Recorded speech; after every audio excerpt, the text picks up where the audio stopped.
আবু জাহেল ঘোষণা দিল, খবরদার, হজের মৌসুম, হাজী সাহেবরা গোটা বিশ্ব থেকে আসবে, আমার দলের কর্মীরা তোরা যেটা করবি সেটা হচ্ছে হাজীদের কাছে যে বলবি মক্কায় নতুন এক পাগল আসছে, নতুন এক জাদুকর আসছে, নাম মুহাম্মদ। নাউজুবিল্লাহ পড়বেন না?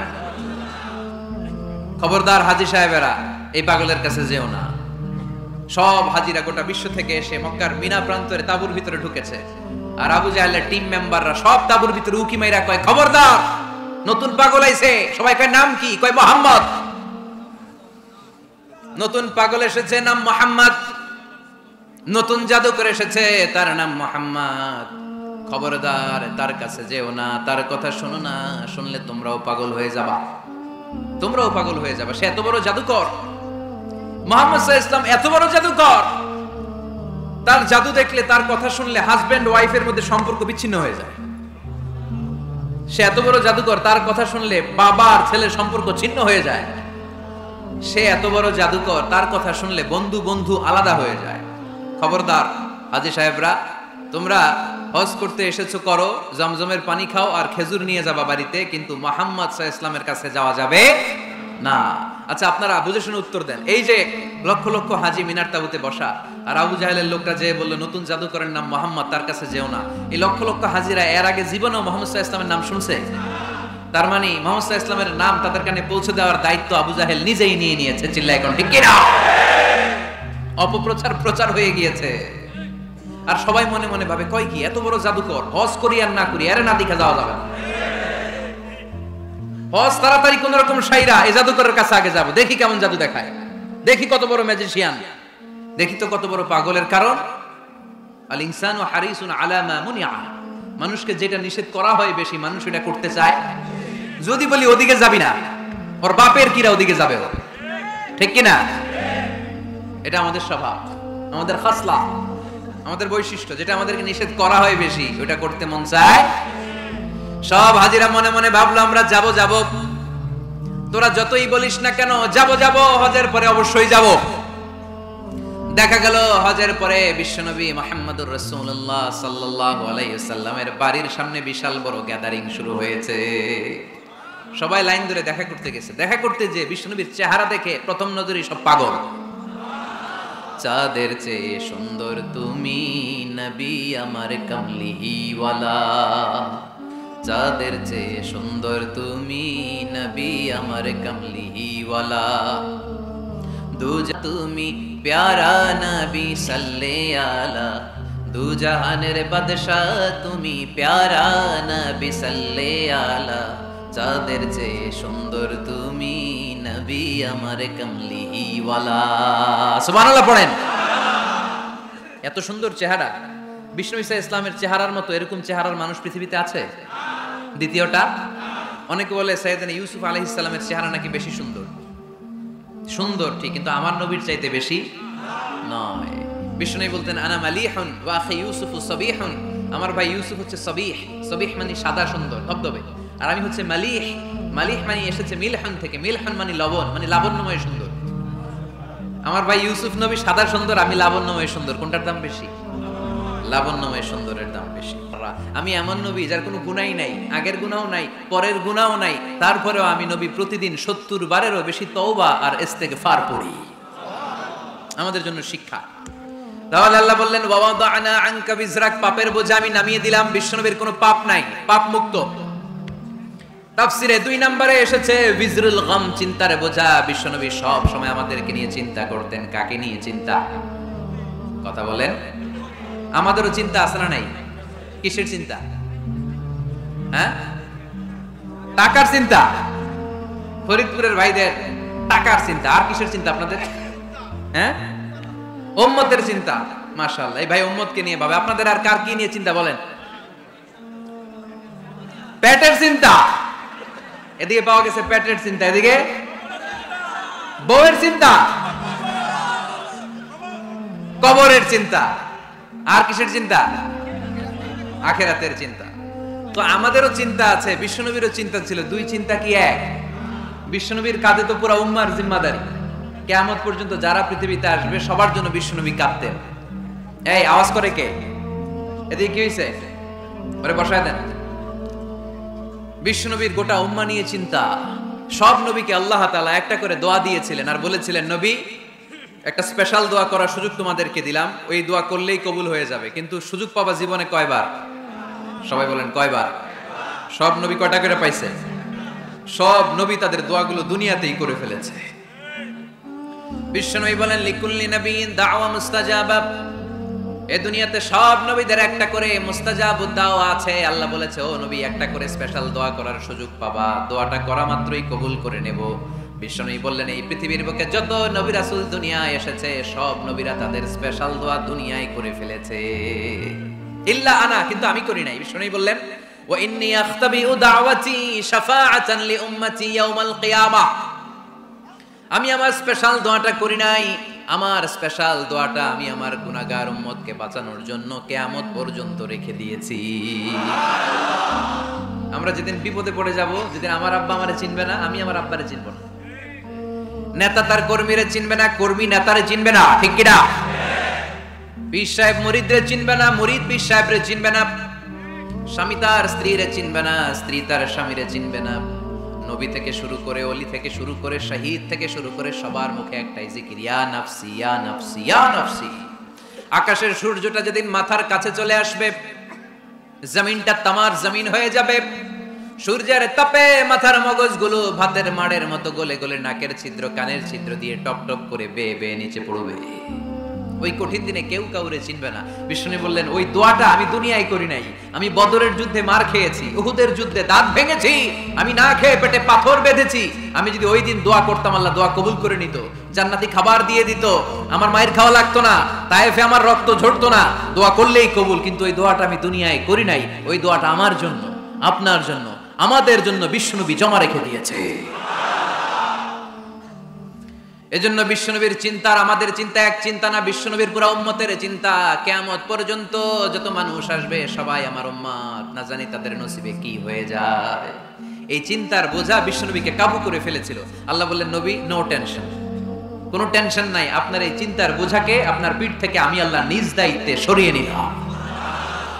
এজন্য আল্লাহ বললেন, আলাম নাশরাহ লাকা সাদরাকা ওয়া ওয়াদা'না আনকা বিজরাক আল্লাযী আনকাদা যাহরাক। যেই চিন্তার বোঝা আপনাকে কষ্ট দেয়, যেই চিন্তার বোঝা আপনারে পেরেশান করে তোলে, আপনার পিঠ থেকে ওই চিন্তার বোঝা নবী আমি সরিয়ে নিলাম। কি দিয়ে সরিয়ে নিল? কোরআনের আলো দিয়ে। আওয়াজ করে বলতে হবে, কি দিয়ে?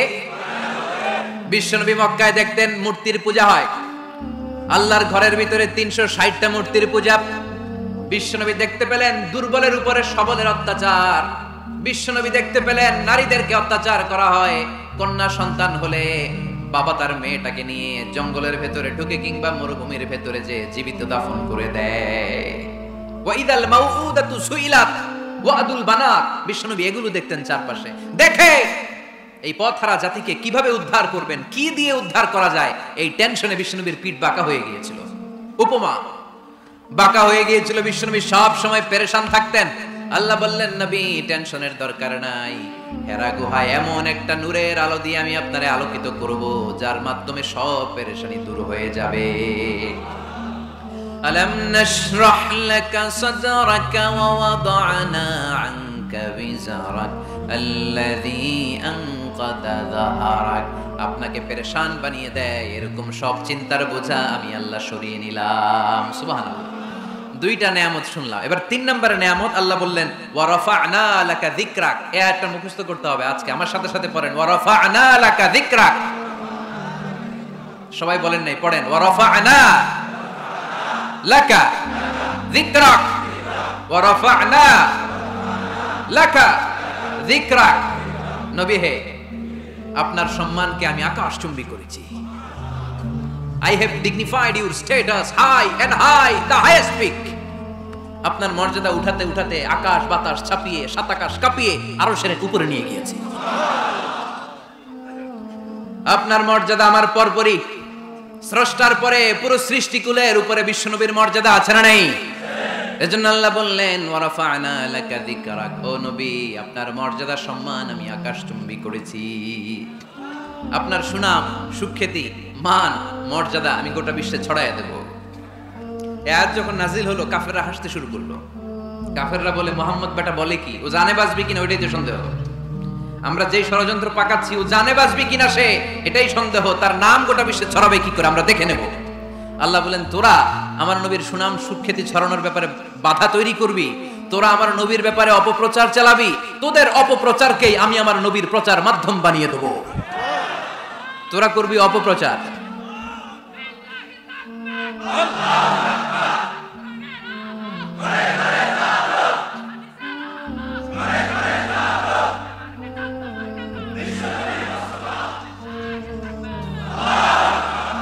তোদের অপপ্রচারকে আমি আমার নবীর জন্য প্রচার মাধ্যম বানিয়ে দেব।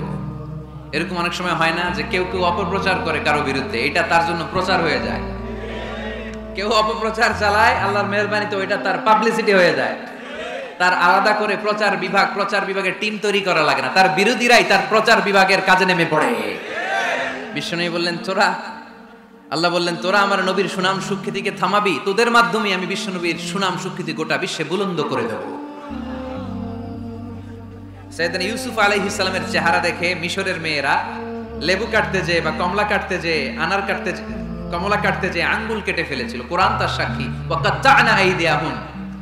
আম্মা জান আয়েশা রাদিয়াল্লাহু তাআলা আনহা যখন এই ঘটনা শুনেছেন, তিনি মিশরের মেয়েদেরকে ডাক দিয়ে বলেছেন, ও মিশরের মেয়েরা, তোমরা ইউসুফ নবীর সৌন্দর্য দেখে লেবু কাটতে যে আঙ্গুল কেটেছো, আমার স্বামী পেয়ারা নবী মুহাম্মদ রাসূলুল্লাহর চেহারা যদি তোমরা দেখতা, তাহলে লেবু কাটতে যে আঙ্গুল নয়, কলিজাটা কেটে টুকরা টুকরা করে দিতা। আবার আম্মা জান আয়েশা বলতো, লাকুম শামসুন ওয়া লানা শামসুন, তোমাদের জন্য একটা সূর্য আছে, কিন্তু আমি আয়েশার জন্য আলাদা একটা সূর্য আছে। তোমাদের সূর্যটা প্রতিদিন সকালবেলা পূর্ব আকাশে উদিত হয়ে গোটা দুনিয়াটারে আলোকিত করে দেয়, আর আমার সূর্যটার নাম হলো মুহাম্মদ সাল্লাল্লাহু আলাইহি ওয়াসাল্লাম। মসজিদে নববীতে এশার নামাজের পরে আমার সূর্যটা আমার ঘরে উদিত হয়। তোমাদের সূর্য সকালবেলা পূর্ব আকাশে উঠে গোটা দুনিয়াটারে আলোকিত করে, আমার সূর্য মুহাম্মদ এশার নামাজের পরে আমার ঘরের ভেতরে যখন উকি দেয়, আমার পুরো ঘরটারে আলোকিত করে দেয় কে? এত সুন্দর চেহারা ছিল, ওনার চেহারার নূর দিয়ে হারানো সুই খুঁজে পেয়েছে বিশ্বনবীর স্ত্রীরা। চিল্লায় করে আল্লাহু আকবার। বিশ্বনবীর চেহারা সৌন্দর্যের সাথে কারো সৌন্দর্যের কোনো মিল হবে? No comparison with our beloved prophet Muhammad সাল্লাল্লাহু আলাইহি ওয়াসাল্লাম। Whether it's the fitness, whether it's the appearance, whether it's the status, no comparison with our prophet. এটা ফিটনেসের দিক থেকে হোক, এটা চেহারার সৌন্দর্যের দিক থেকে হোক, এটা কণ্ঠস্বরের ঝংকারের দিক থেকে হোক, সম্মান আর মর্যাদার দিক থেকে হোক, আমার নবীর সম্মানের ধারে কাছেও সম্মান পৃথিবীর কারো হতে পারে না। চিল্লায় বলেন ঠিক কি না? এজন্য আল্লাহ বললেন, ওয়া রাফা'না লাকা যিকরাক, নবী আপনার সম্মান বাড়াতে বাড়াতে আমি আকাশচুম্বী করেছি। লোকজন সব যে বিশ্বনবীর দরবারে লাইন ধরেছে, হাজিরা সব বিশ্বনবীর কাছে, যে চেহারা দেখেই কুপকার, বাকি জিনিস তো পরে। অনেকে আছে না, চেহারা দেখলেই মানুষ পাগল হয়ে যায়, আছে না নাই? চেহারা দেখেই পাগল, চেহারা দেখেই পাগল। তারপর তারা মিলাতে লাগলো। মিনার তাবুতে আবু জাহেলের কর্মীরা ঘোষণা দিয়েছিল, এলাকায় মুহাম্মদ নামে পাগল এসেছে। তারা মিলায়ে দেখে না, এই মহামানব কোনোদিন পাগল হতে পারে না, কারণ পাগলের চুলগুলো থাকে উস্কো ফুস্কো, ঠিক কিনা? আমার নবী সাল্লাল্লাহু আলাইহি ওয়াসাল্লামের চুল উস্কো ফুস্কো ছিল। কত সুন্দর চুল আঁচড়ে রাখতেন, জাইতুনের তেল দিতেন, আতর ঢেলে মাথার শীতের মধ্যে ঢেলে দিতেন, কপাল বেয়ে বেয়ে পড়তো, আর যেখানে সেজদা দিতেন সেজদার জায়গা আতরের ঘ্রাণে আমোদ হয়ে যেত। হাতের তালুতে পারফিউম মাখতেন, আর মানুষের সাথে মুসাফা করলে যার সাথে মুসাফা তার হাতের সাথে নবীর ব্যবহৃত পারফিউমের ঘ্রাণ ছুটে যেত। এত পরিচ্ছন্ন ছিলেন তারা। বিশ্বনবীর চেহারার সাথে আবু জাহেলের বক্তব্যের মিল খুঁজে পায় না। তারা বলে, না, এই লোক কখনো পাগল হতে পারে না। পাগলের চুল থাকে উস্কো খুস্কো, জামা থাকে ছিঁড়া ফাড়া, গায়ের মধ্যে থাকে ময়লা। পাগল কখনো দাঁত মাজে না। কিন্তু বিশ্বনবীর মুচকি হাসির ফাঁক দিয়ে দাঁতের দিকে তাকালে মানুষগুলো সব পাগল হয়ে যায়। স্মাইল দিতেন বিশ্বনবী, স্মাইল, মুচকি হাসি, তাবাসসুম। বিশ্বনবীর মুচকি হাসি দেখলে মানুষ পাগল হয়ে যেত, পাগল পাড়া হয়ে যেত। তারা বলে, না না, এই মহামানব তো কখনো পাগল হতে পারে না। আবার মিলাতে লাগলো। আবু জাহেলের কর্মীরা বলেছিল এটা নাকি বড় জাদুকর, কিন্তু তারা বলে, না না, এই অসাধারণ লোকটা জাদুকর হতে পারে না, সে তো কোনো মন্ত্র পড়ে না। জাদু করার জন্য মন্ত্র পড়ার দরকার আছে না নাই? বিশ্বনবী কি মন্ত্র পড়তো? বিশ্বনবী কি পড়ে শোনাতো? চিল্লায় বলেন, কি পড়ে শোনাতো? কোরআন শোনাতো। এত সুন্দর কণ্ঠ ছিল বিশ্বনবীর, পাগল হয়ে যেত মানুষ শুনতে শুনতে, পাগল পাড়া হয়ে যেত, বিমুগ্ধ হয়ে যেত। তারা সবাই বলতে আরম্ভ করলো, আবু জাহেল তুমি মিথ্যাবাদী, তবে তোমাকে ধন্যবাদ এরকম একটা মানুষের সাথে পরিচয় করিয়ে দেওয়ার জন্য। সুবহানাল্লাহ কইলেন না? আমরা মেনে নিতে পারলাম না সে পাগল নয়, জাদুকর নয়, সে হলো এই জামানার পয়গাম্বার। আমরা পড়ে নিলাম লা ইলাহা ইল্লাল্লাহু মুহাম্মাদুর রাসূলুল্লাহ সাল্লাল্লাহু আলাইহি ওয়াসাল্লাম। ওয়া রাফা'না লাকা যিকরাক। নবী হে, এইভাবে আমি আপনার সম্মানকে বাড়িয়েছি। হাইসুমা যুকিরতু যুকিরতা মাই। নবী যেখানে আমার নাম নেওয়া হবে, আমার পরপর আপনার নামও নেওয়া হবে। পড়েন সুবহানাল্লাহ। যেখানে আমার আল্লাহর নাম, তারপরে আমার নবীর নাম আছে না নাই? কালিমার ভেতরে লা ইলাহা ইল্লাল্লাহ আমার আল্লাহর নাম শোভা পায়, তারপরে মুহাম্মাদুর রাসূলুল্লাহ দ্বিতীয় বাক্যে আমার নবীর সুন্দর নামটা আছে না নাই? কালেমার মধ্যে প্রথমে আল্লাহর নাম, তারপরে নবীর নাম। হাইসুমা যুকিরতু যুকিরতা মাই।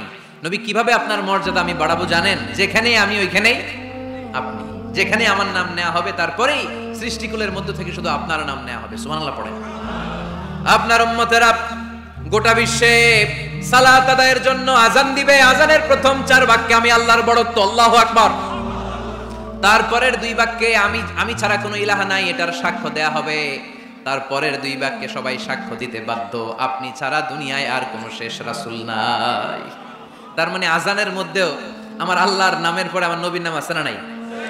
এরপর আমরা একামত দিয়ে জামাত শুরু করি। এই জামাতের আগে যে একামতটা দেই, এই একামতেও আল্লাহর নামের পরে আমার নবীর নামটা আছে না নাই? আল্লাহু আকবার, আল্লাহু আকবার, আশহাদু আন লা ইলাহা ইল্লাল্লাহ, আশহাদু আন্না মুহাম্মাদার রাসূলুল্লাহ সাল্লাল্লাহু। তার মানে আজানে আমার নামের পরে আপনার নাম, একামতে আমার নামের পরে আপনার নাম। নামাজের শেষে যখন আমরা শেষ বৈঠকে বসি, সেখানে বিশ্বনবীর উপর দুরূদ আছে না নাই? তার মানে সব জায়গায় বিশ্বনবীর নাম নেওয়াকে আবশ্যক করে দিয়েছে কে? নবী হে, এই গোটা বিশ্বের ভেতরে সূর্য উঠবে, সূর্য ডুববে, শীত যে গ্রীষ্ম আসবে, দিন যে রাত আসবে, এক মুহূর্তের জন্য আপনার নামের আলোচনা থামবে না। চিল্লায় বলো ঠিক কিনা? রাফা'না লাকা যিকরাক, I have dignified your status very high, very high। অনেক উপরে নিয়েছি, আকাশ বাতাস ছাপিয়ে, সাত আকাশ কাঁপিয়ে আরশ পর্যন্ত আমি আপনার মর্যাদাকে বুলন্দ করেছি। এই পৃথিবীতে যত আসমানি কিতাব এসেছিল, সবগুলো আসমানি কিতাবে বিষ্ণুবীর নাম উল্লেখ করেছে কে? তার মানে তাওরাতের ভেতরে বিষ্ণুবীর নাম আছে না নাই? ইনজিলে, জাবুর, সুহুফে ইব্রাহিম, সুহুফে মূসা, আল্লাযী ইয়াজিদুনাহু মাকতুবান ইনদাহুম ফিত তাওরাতি ওয়াল ইনজিল। ইহুদিরা খ্রিস্টানরা বিষ্ণুবীর মানতে চাইতো না। তারা বলতো, মুহাম্মদ তোমার নাম তো আমাদের কিতাবে নাই। বিষ্ণু বললেন পড়ো। তারা পড়তে পড়তে বিষ্ণুবীর জায়গাটা লুকিয়ে রাখতো। যেখানে বিষ্ণুবীর নাম ওরা এভাবে ধরে রাখতো। বিষ্ণু ইসা ইসলাম এক সাহাবাকে বললেন, আমি তো ওদের ভাষা বুঝি না, তুমি ওদের ভাষা বুঝে দেখো কোন জায়গায় চোরামিটা করো। প্রতিটা কিতাবের প্রতিটা পাতায় পাতায় বিষ্ণুবীর নাম আছে না নাই? সাইয়েদনা আদম আলাইহিস সালাম থেকে শুরু করে ঈসা আলাইহিস সালাম পর্যন্ত যত নবী এসেছে, সব নবী সুসংবাদ দিয়েছে যে একজন নবী আসবে, যেই নবী আসার মধ্য দিয়ে এই আম্বিয়া আলাইহিমুস সালাম পৃথিবীতে আসার যে ধারাবাহিকতা, এই সিলসিলা, এই চেইনকে আল্লাহ তাআলা কাট অফ করে দিবে। সাইয়েদনা আদম তার বংশধরদেরকে বলেছে, নূহ আলাইহিস সালাম তার প্রজন্মকে বলেছে, ইব্রাহিম আলাইহিস সালাম তার জেনারেশনকে বলেছে, মূসা আলাইহিস সালাম বনি ইসরাইলকে শুনিয়েছে। সর্বশেষ সাইয়েদনা ঈসা আলাইহিস সালাম এসে বলেছে, ইয়াতি মিন বাদি ইসমুহু আহমদ, আমার পরে এমন এক নবী আসবে, তার নাম, চিল্লায় বলেন, আহমদ বড় বিশ্বস্ত, সে কোন বন্ধু বলো বেশি বিশ্বস্ত, সে কোন বন্ধু বলো বেশি বিশ্বস্ত, কার কাছে মন খুলে দেয়া যায়, কার কাছে প্রাণ খুলে বলা যায়, হওয়া যায় অতি আশ্বস্ত, তার নাম আহমদ মোহাম্মদ বড় বিশ্বস্ত। সুবহানাল্লাহ পড়েন। ইয়াতি মিন বাদি ইসমুহু আহমদ, আমার পরে এমন এক নবী আসবে তার নাম হবে আহমদ। এই নবীর পরে আর কোন নবী আছে? চিল্লায় বলেন লা নবিয়্যা বাদি ওয়ালা রাসূলা, আমার পরে কোনো নবীও নাই, আমার পরে কোনো রাসূলও নাই। তবে আমার পরে যদি নবী হওয়ার যোগ্যতা কারো থাকে, আমার উমরে ফারুক নবী হওয়ার যোগ্যতা রাখে। কোন নবী নাই, খাতামুন নবিয়্যিন, আমার পরে কোনো নবী নাই। তার মানে বিশ্বনবীর জীবনে 3 নম্বর নিয়ামত হলো রাফা'না লাকা যিকরাক, মর্যাদা আমি বাড়াতে বাড়াতে বাড়াতে বাড়াতে নবী অনেক উপরে নিয়েছি। আবার আল্লাহ আমাদেরকে ডেকে বললেন, ও ইমানদার বান্দারা শোনো, আমি স্বয়ং আল্লাহ তাআলা আমার ফেরেশতা বাহিনী নিয়ে এই নবীর উপরে স্বয়ং আমি দুরূদ পড়ি। ইন্নাল্লাহা ওয়া মালাইকাতাহু ইউসাল্লুনা আলান নবী ইয়া আইয়ুহাল্লাযীনা আমানু সাল্লু আলাইহি ওয়া সাল্লিমু তাসলিমা। পড়েন আল্লাহুম্মা সাল্লি আলা মুহাম্মদ ওয়া আলা আলি মুহাম্মদ কামা সাল্লাইতা আলা ইব্রাহিম ওয়া আলা আলি ইব্রাহিম ইন্নাকা হামিদুম মাজিদ। আল্লাহুম্মা বারিক আলা মুহাম্মদ ওয়া আলা আলি মুহাম্মদ কামা বারাকতা আলা ইব্রাহিম وعلى آل إبراهيم إنك حميد مجيد। চিৎকার করে পড়েন সুবহানাল্লাহ। এমন নবী যে নবীর উপর আল্লাহ নিজেই দুরূদ পড়ে, ফেরেশতারা পড়ে, এজন্য আমাদের উপর আর দরকার আছে না নাই? আবার আল্লাহ বললেন, নবী আপনি এমন নবী যেই নবীকে আমি হাউজে কাউসার দিয়েছি, লক্ষ লক্ষ নবীদের কাউরে কিয়ামতের দিন আমি হাউজে কাউসারের মালিক বানাবো না, শুধুমাত্র কেবলমাত্র একমাত্র আপনি ছাড়া। ইন্না أعطيناك الكوثر فصل لربك وانحر إن شانئك هو الأبتر। সুবহানাল্লাহ পড়েন। এই হাউজে কাউসারের পানি খেতে চান, পান করতে চান? বিশ্বনবী না দিলে খাইতে পারবো আমরা? হাউজে কাউসার পান করতে চান কারা? হাত তুলে দেখা।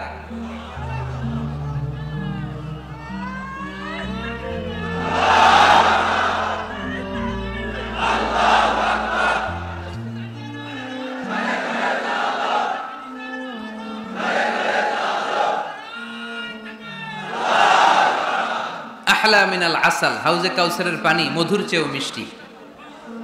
আবরাদু মিনাল সালজ, বরফের চাইতেও ঠান্ডা। আবিয়াদু মিনাল লাবান, দুধের চাইতেও সাদা। মান শারিবা মিনহা শারবাতান লাম ইয়াজমা আবাদা, এক ঢোক হাউজে কাউসারের পানি যে খাবে চিরকালের জন্য তার গলার তৃষ্ণা মিটে যাবে। ওই হাউজে কাউসার বিশ্বনবীকে দিয়ে বিশ্বনবীর মর্যাদা বাড়িয়েছে কে?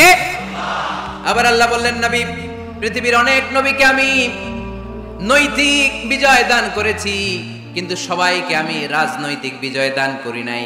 আপনাকে আমি এমন নবী করে দুনিয়ার বুকে পাঠিয়েছি, আপনাকে আমি নৈতিক বিজয় দান করেছি, পাশাপাশি রাজনৈতিক বিজয় দান করেছি। সুবহানাল্লাহ। বিশ্বনবী একাধারে যেমনি মসজিদে নববীর ইমাম ছিলেন, পাশাপাশি মদিনার রাষ্ট্রের প্রেসিডেন্ট ছিলেন, ঠিক কিনা? তার মানে ইমাম বা নেতা এমন হওয়া দরকার যে নামাজও পড়াতে পারে, আবার সমাজও শাসন করতে পারে, ঠিক কিনা? এমন নেতার দরকার আছে না নাই? এজন্য বিশ্বনবী বললেন, রব্বি আদখিলনি মুদখালা সিদকিন ওয়া আখরিজনি মুখরাজা সিদকিন ওয়াজআলনি মিন লাদুনকা সুলতানান নাসীরা। ও আল্লাহ, আপনি আমারে সত্যতার সাথে মক্কায় রাখেন, বের করলেও সত্যতার সাথে বের করেন, আর আপনি আমাকে বিজয়ী শক্তি দান করেন। বিজয়ী শক্তি, রাজনৈতিক শক্তি বিশ্বনবী আল্লাহ তাআলার কাছ থেকে দোয়া করে চেয়ে নিয়েছেন। চিল্লায় বলেন ঠিক কিনা?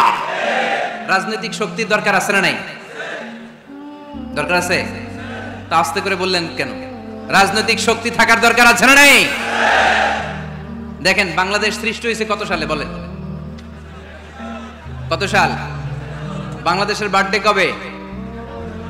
1971-এ। এই 71 সালের পর থেকে আমাদের বাংলাদেশে সুদ আছে না নাই? কিন্তু সুদের বিরুদ্ধে ওয়াজ আছে না নাই? আলেম ওলামারা আজীবন সুদের বিরুদ্ধে ওয়াজ করছে। আমরা ওয়াজ আগে করতাম, এখন করতেছি, সামনেও করব, মাগার সুদ মরবে না। এর কারণ যেটা আইন করে প্রণয়ন করা হয় ওইটা ওয়াজ করে মারা যায় না, ওইটারে আইন করে নষ্ট করতে হয়। চিল্লায় বলেন ঠিক কিনা? আমি সারা জীবন সুদের বিরুদ্ধে ওয়াজ করলে সুদ যাবে না, কিন্তু দেশনেত্রী মাননীয় প্রধানমন্ত্রী যদি কালকে ঘোষণা দেয় বাংলাদেশের কোনো ব্যাংকে ব্যাংকিং ফিনান্সিয়াল ট্রানজাকশনে কোনো সুদ চলবে না, তার পরের দিন থেকে বাংলাদেশে কোনো সুদ থাকবে না, চিল্লায় বলেন ঠিক কিনা? এজন্য সাইয়েদনা ওমর ফারুক বলতেন, ইন্নাল্লাহা লা ইয়াযাউ বিল কুরআন মা ইয়াযাউ বিস সুলতান। আল্লাহ মাঝে মাঝে ক্ষমতার মাধ্যমে এমন কিছু করে যেটা আল্লাহ কোরআনের মাধ্যমেও করে না, চিল্লায় বলেন ঠিক কিনা? কালকে যদি ঘোষণা হয়ে যায় 5 ওয়াক্ত নামাজ যদি না পড়া হয় 5 বেত, কয় বেত? চেয়ারম্যান না পড়লে চেয়ারম্যানের পিছনে 5 বেত, এমপি না পড়লে এমপির পিছনে 5 বেত। কথা বলেন? মাননীয় প্রধানমন্ত্রী যদি এটা ঘোষণা দিয়ে দেয় যে কালকে থেকে নামাজ না পড়লে 5 বেত, এটা সবার জন্য এই আইন। একটা বেনামাজি খুঁজে পাওয়া যাবে? সব কই দৌড়াবে মসজিদে, ওযু থাকলেও দৌড়, না থাকলেও দৌড়। কারণ মায়ের উপরে কোনো ওষুধ আছে? কথা বলেন? কারণ মায়ের ভিটামিন আছে, মায়ের কি আছে? এজন্য ইন্নাল্লাহা লা ইয়াযাউ বিল কুরআন মা ইয়াযাউ বিস সুলতান। মাঝে মাঝে আল্লাহ ক্ষমতা দিয়ে এমন কিছু করে যেটা মাঝে মাঝে আল্লাহ কোরআন দিয়েও করে না। এজন্য অনেক নবীকে নৈতিক বিজয় দান করলো, বিশ্ব নবীকে শুধু নৈতিক বিজয় নয়, পাশাপাশি রাজনৈতিক বিজয়ও দান করেছে কে? তিনটা নিয়ামতের ঘোষণা দিয়ে আল্লাহ বললেন, আলাম নাশরাহ লাকা সাদরাকা ওয়া ওয়াদা'না আনকা বিজরাক আল্লাযী আনকাযা যাহরাক ওয়া রাফা'না লাকা যিকরাক। পড়েন সুবহানাল্লাহ। নবী হে, আপনার মর্যাদা আমি অনেক বাড়িয়েছি। আপনার কথা শুধু মুসলমানেরাই বলে না, হিন্দুরাও বলে, আছে না নাই? গতকাল এক হিন্দু ভাই আমার হাতে হাত রেখে শাহাদা বাক্য পাঠ করে গাজীপুরে মুসলমান হয়ে গেছে। বিশ্বনবীর কথাগুলো যখন তারা শোনে, তারা নিজেদেরকে ধরে রাখতে পারে না। আপনারা মহাত্মা গান্ধীর নাম শুনেছেন? তিনি ভারতের অবিসংবাদিত নেতা। বিশ্বনবীর ব্যাপারে কমেন্ট করেছেন যে এরকম নেতা পৃথিবীতে আর দ্বিতীয়টা কখনো হবে না। মহাত্মা গান্ধী কি মুসলমান না হিন্দু? গোটা বিশ্বের খ্রিস্টানরা বিশ্বনবীকে নিয়ে এখন মাতোয়ারা।